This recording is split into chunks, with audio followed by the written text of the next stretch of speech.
You know, when I used to live in Nairobi in Kenya, one thing that you saw taking place a lot is people just setting fire to rubbish at the side of the road. I don't know why, but they were always doing it. It was gross, horrible, toxic fumes. There's bin bags full of horrible trash. It was just creating a conflagration as you drive your car to work. Well, now, you don't have to be in the developing world to see such a scene. You can just go to Birmingham because residents there are torching their own rubbish as bin bags are piling up, sparking fears of toxic fumes, exploding batteries, probably out of control fires. If it's not the burning of waste by the side of the road, which is some sort of horrible developing world country spectacle, it's rats the size of dinosaurs because the binnies have been on strike. Let's speak now to Councillor Timothy Huxtable, who is a Shadow Cabinet Member for the Environment at Birmingham City Council. How bad is it, Timothy? It's bad, Alex, and good morning. I've been out this morning in my own ward of Hall Green, and I was doing a radio interview next to a pile of bags, a mountain of black bags, which had just built up over the last 3 weeks. And the stench was awful. While we were doing the interview, we could hear rustling. We didn't want to explore that any further. And this is why I was calling for Birmingham to declare a public health emergency earlier this week.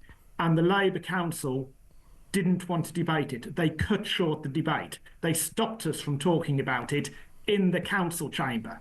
You know, a complete lack of democracy, a complete lack of our right to talk about the most crucial issue that's affecting Birmingham today as we speak. With it being a lovely sunny day here in Birmingham, the stench is just getting worse and worse and worse. Well, it is a public health crisis. Quite clearly it is a public health crisis. If you've got festering rubbish, dirty nappies, mouldy takeaways, Lord knows what else. I mean, look, everyone seems to be having a giraffe. They've seen that the bin bags aren't being collected, so like, oh, why not just lob my old sofa on the pile as well? It's become like mass fly tipping as people see the state of the streets. Alex. Yes, I've actually seen them do it. And the latest information I've had is that we've got 21,000 tonnes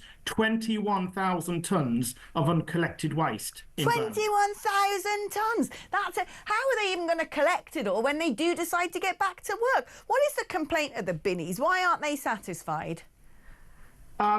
Basically, the Labour Council created a mess 8 years ago when they created a role which they're now trying to get rid of.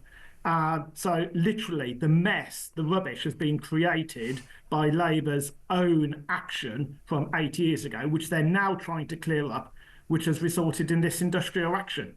So what do they do? What do they do? Be more specific. What have they done 8 years ago that means the binnies aren't working today? 8 years ago, to avoid industrial action, that's the irony, they created a waste recycling and collection officer role. This is unique. No other local authority in the country has created such a role, and we've now been told that it is likely to be in breach of equal pay legislation. Oh, it's the old equal pay legislation again, is it, that seems to be bankrupting councils up and down the country? Absolutely ridiculous. This is the price one pays for wokery, ladies and gentlemen. If you're spending so much money on having everything sort of funneled through the prism of equity, guess what? Your bins aren't going to be collected. It's absolutely disgusting. I mean, what sort of things are residents able to do to deal with this situation? If that was my street, if I was stepping out of my front door to, you know, feast my eyes on some of the scenes I'm seeing, oh, look, some scumbags just chucked a mattress into the mix. There's always somebody who has to, you know, take the proverbial, isn't there? I mean, what can people do? Because my understanding is when people are trying to do the right thing and get to landfill sites or get to the recycling centre and it's all booked via appointments, understandably, there's no appointments left.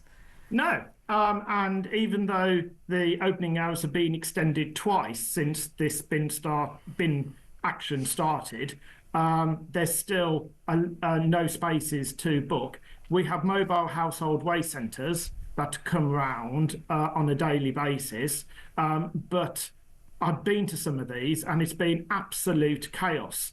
And at one point, there were so many black bags being dumped at this mobile household waste centre, they blocked in children in a children's play area in a park that was next to where the the waste centre was actually located. What? I know. You are shadow cabinet member for the environment, right? So what do you think needs to be done? Right. First of all, declare a public health emergency.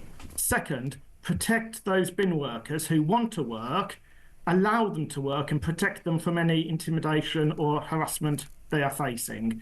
Give the unions a deadline for accepting the offer that's on the table. If not, take the right action. Call in help from other councils. Lichfield, a Conservative control council, have already offered to help out Birmingham with additional waste collection services.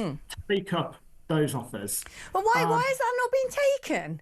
Why on earth, if Lichfield's saying, look, you know, we can see that you're in a bit of a pickle, your streets look horrible, we're happy to send our binnies round to collect that for you, why would the answer be no? I don't know whether, in fairness, whether the answer is no. I know that Lichfield have offered that help. And also what we need to do is to scrap the rat tax, because last year Labour imposed a rat tax on the people of Birmingham. A rat tax? A rat tax. If you want our pest control services to come out to get rid of rats, you now have to pay for it. They introduced that a year ago. And what has happened since? There's been an explosion in the rat population in Birmingham. I'll tell you what goes quite well with getting rid of rats, and that's having a cat. They seem to do a good job. I've got one. She used to stay with my parents actually for a few months because I was off doing lots of trips, and ever since she was enjoying her sort of sojourn in Gloucester, the mice and the rats have been back on my little street in London. But she's back in operation. She's back in circulation, I'm pleased to say. But I mean, this is so frustrating. Residents must be absolutely up in arms, and it's no doubt, you know, days away from something really appalling happening. Absolutely, and it comes back to we need to act and need to act fast and actually get round to declaring a public health emergency. And I haven't seen rats as big as dinosaurs, but I have seen rats as big as cats. So, you know, I would not like some of the cats in the neighbourhood taking on some of these rats. Now I've seen the size of these rats.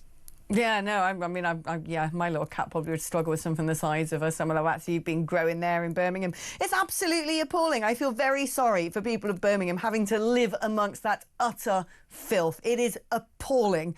They should hang their heads in shame at the council. They've not dealt with this. And good old Lichfield, I do hope that Lichfield is the knight on a shining bin truck who goes to the rescue of the good old residents of Birmingham. Thank you ever so much for joining me.